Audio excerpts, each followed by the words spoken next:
Hello, everybody. It's been a while since I've done one of these, but please bear with me. So, what I wanted to do today was talk about presentations because your presentation at the end of this class is going to be marked on a few different things. It's a bit different from the storytelling assignment that I had you do. For that, I was marking mostly on content and creativity.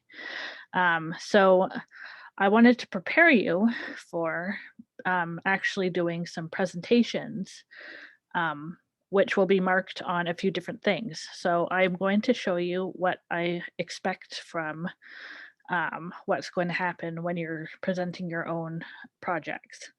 So I'm going to share my screen.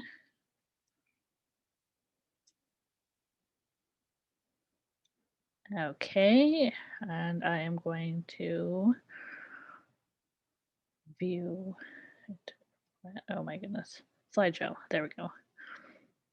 Okay, so this is my public speaking presentation that I usually do for classes where I have to do presentations in. So students will hopefully learn how to give an efficient presentation, which includes tone, inflection, pitch, rate, and volume.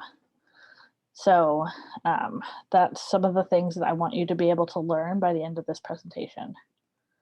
So remember your time limit.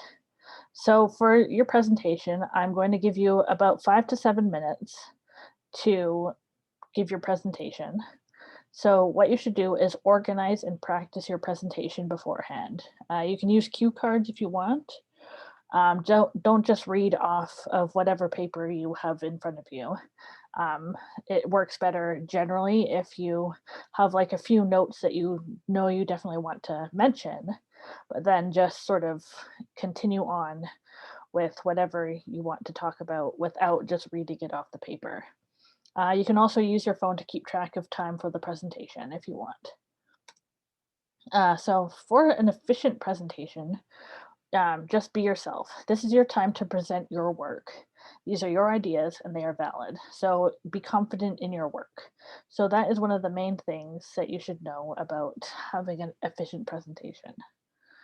Um, Audience. So the scariest part of public speaking is generally the audience and who's watching you. But remember, these are your peers. These are fellow students, so you want to be supportive of each other. Remember, no one wants you to fail.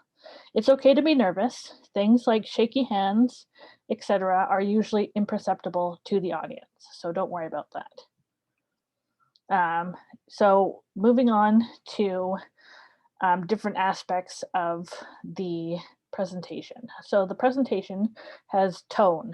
So the tone reflects your writing style and is unique to you. It is a manner of expression and it conveys your attitude towards a topic. So going back to word usage and connotations.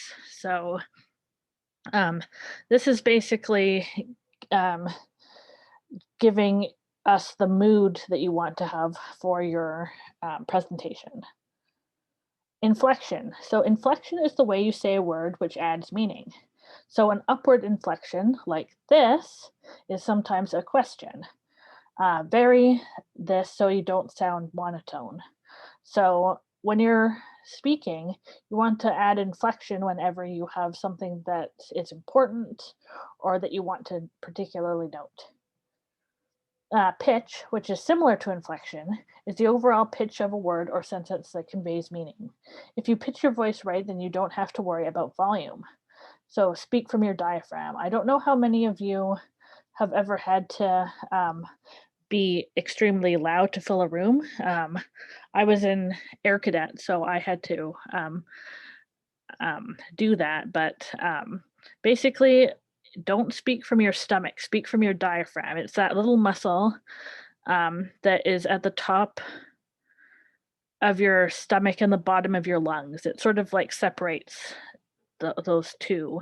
So if you speak from your diaphragm, it's sort of like speaking from your chest. The rate. So the rate is how fast or slow you speak. Try to keep an even pace. I know it's hard if you're nervous, so speak a bit slower than you think that you need to. Practice in front of a mirror or record yourself in order to see how you're doing. It's okay to pause for a second to recollect your thoughts. So, for example, if you wanted to have some water next to you, you might take a sip from the water in order to take a few seconds to recollect your thoughts. Volume, make sure to speak loudly enough to fill the room. Don't be afraid to raise your voice. Your audience needs to be able to hear you.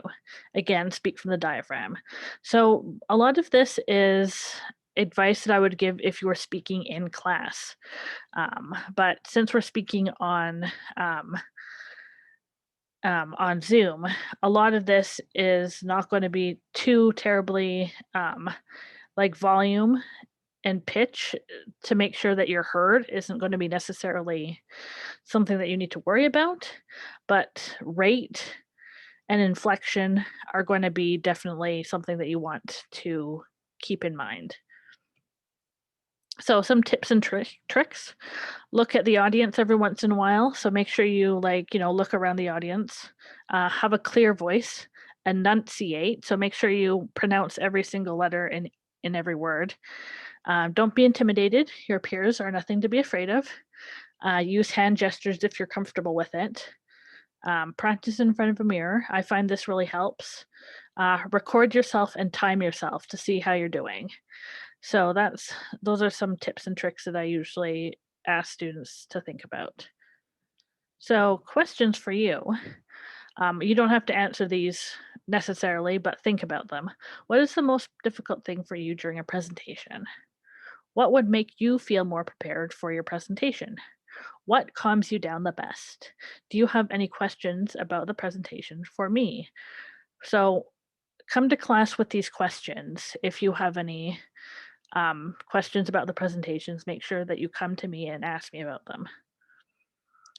So generally, if we were in class, I would ask you to practice. So one by one, read the sentence below out loud to check your tone, volume, etc.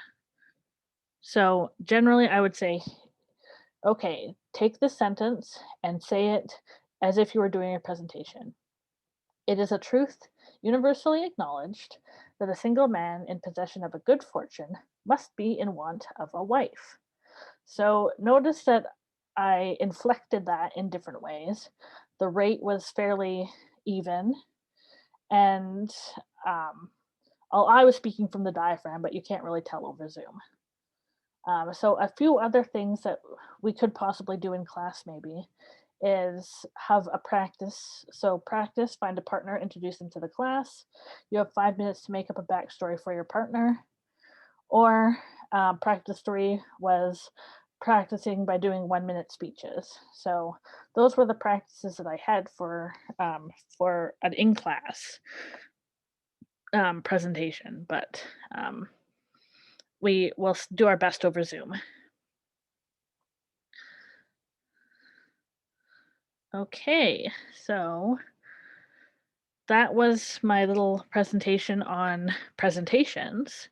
So I hope that you're able to take a look at this over the course of the next few weeks.